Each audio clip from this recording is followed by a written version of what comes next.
In the heart of the city, where neon lights painted the night with vibrant hues, I lived my life with a sense of bustling confidence. I reveled in the energy of the urban sprawl, my footsteps echoing through crowded streets and busy intersections. But beneath the facade of my daily routine, a sinister presence had begun to unravel my sense of security. I was being stalked. It started subtly, with a feeling of being watched. At first, I dismissed it as mere paranoia, a byproduct of my bustling surroundings. But as days turned into weeks, the nagging sensation persisted. I would catch glimpses of someone in the periphery of my vision, a shadowy figure lurking just out of sight. One night, after another exhausting day at work, I finally allowed my apprehensions to surface. The air was thick with humidity, the city's noises a cacophony of distant sirens and hurried footsteps. As I walked home, I could feel the weight of his gaze upon me, an invisible touch that sent shivers down my spine. My apartment, typically a haven of solitude, now felt like a prison. The windows that once framed a view of the city now seemed like open invitations for prying eyes. I became hyper-aware of every creak of the floorboards, every rustling sound from the street below. The sense of being watched grew unbearable. Friends and family brushed off my concerns, attributing them to stress or a vivid imagination. "You're reading too much into it," they would say, offering casual reassurances that felt hollow. But they hadn't experienced the icy grip of fear that clenched my heart whenever I walked alone. One evening, as darkness descended and the city's neon glow took center stage, I decided to take matters into my own hands. Clutching my pepper spray tightly in my hand, I ventured out into the night, determined to confront my stalker. My steps were measured, my senses heightened as I navigated the labyrinthine streets. It didn't take long for the feeling of being followed to resurface. A prickling sensation at the back of my neck, an instinctual urge to look over my shoulder. The signs were unmistakable. I walked faster, my heart racing, the distant sounds of the city fading into the background as I focused on the unseen presence behind me. And then, a rustling sound echoed from an alleyway ahead. I stopped, my breath catching in my throat, my eyes narrowing as I strained to see through the shadows. The figure that emerged was a silhouette against the night, indistinct yet hauntingly familiar. "Who's there?" My voice wavered, a mixture of fear and determination. No response. The figure remained still, a sentinel in the darkness. I raised my pepper spray, my grip steady, my pulse racing as I called out again, louder this time. "I know you're there. Show yourself." Slowly, almost reluctantly, the figure stepped into a sliver of light cast by a distant street lamp. My heart skipped a beat as recognition dawned. It was a man, tall and wiry, his features obscured by the brim of a hat pulled low. "What do you want?" My voice trembled, a mixture of anger and anxiety. The man's lips curved into a smile, an unsettling smile that didn't reach his eyes. "You can't escape me," he murmured, his voice carrying a note of malicious amusement. A surge of adrenaline coursed through my veins, mingling with the fear that gripped my heart. Anger fueled my next words. "Leave me alone," but the man's smile only widened. "You can't run from yourself," he said, his voice chilling in its conviction. I turned and sprinted down the alley, my footsteps echoing in the confined space.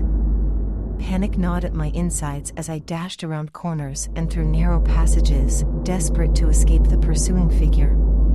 My heart pounded in my chest, the rapid rhythm of my breaths matching the cadence of my steps. Finally, gasping for air, I burst into an open square, my eyes scanning my surroundings. The man was nowhere in sight, his laughter fading into the night like an eerie echo. My breaths came in ragged bursts as I leaned against a wall, the cool brick pressing against my flushed skin. As I looked around, I realized that I had unwittingly ventured into an abandoned park. The swings creaked gently in the breeze, and the desolation of the place only heightened my unease. I sank to the ground, my back against the wall, my mind racing to make sense of what had just happened. Had I imagined the encounter? Was the stalker a mere figment of my fear-fueled imagination?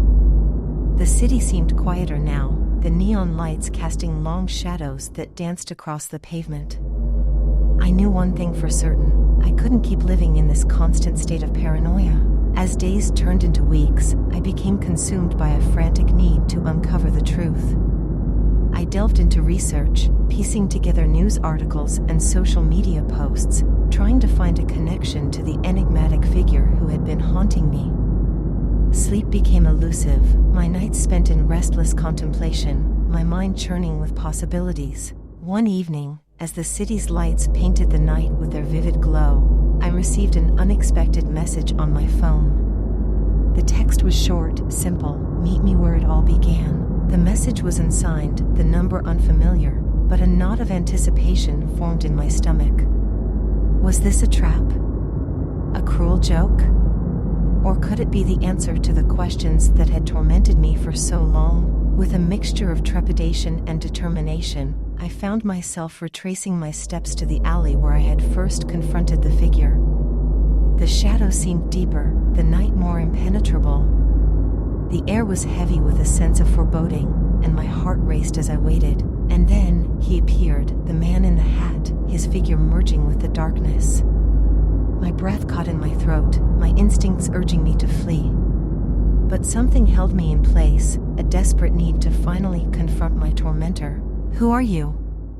My voice was a mixture of anger and vulnerability. The man stepped into the faint light, his features now illuminated. I gasped, my heart dropping as I recognized him. It was him, my ex-boyfriend, the one who had shattered my heart and left me broken. He looked different, worn by time and shadows, but the malicious glint in his eyes was unmistakable. "You can't forget me," he sneered, my fists clenched, my anger boiling over. "What do you want from me?" He took a step closer, his voice low and menacing. "I want you to feel what I felt, powerless, vulnerable."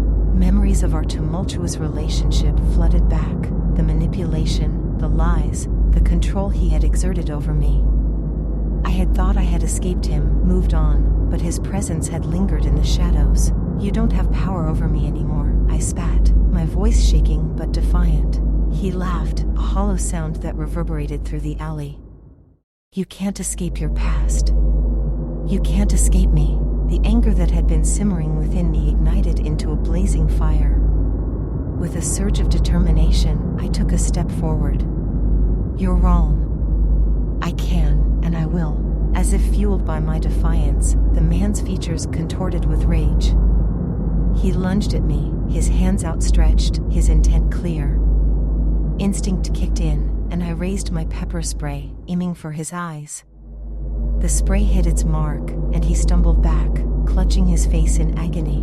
Without hesitation, I turned and ran. The night swallowed me whole, the city's lights a blur as I sprinted through the streets. The echoes of his screams followed me, mingling with the pounding of my heart. I didn't stop until I reached the safety of my apartment. My breaths came in ragged gasps, my body trembling with a mixture of adrenaline and relief. I locked the door behind me, collapsing onto the couch as I finally allowed the tears to fall. In the days that followed, I filed a police report, detailing the events of that fateful night and the months of torment that had led to it. The investigation uncovered a trail of evidence that linked my ex-boyfriend to the stalking, and he was eventually arrested. As the legal proceedings unfolded, I found solace in the support of friends and family. The nightmare that had consumed my life was finally coming to an end, and I began to rebuild the sense of security that had been shattered. The city, once a source of anxiety, became a place of healing as I learned to reclaim my sense of self. Time, they say, heals all wounds. And though the scars of that experience would always linger, I emerged from the darkness stronger than I had ever been. I had faced my stalker, confronted my past, and found the resilience within myself to move forward. The city's neon lights continued to paint the night with their vibrant hues, but now they held a different meaning. They were a reminder that even in the midst of shadows, there was light. And I, a survivor, would navigate the urban labyrinth with newfound strength and unwavering courage.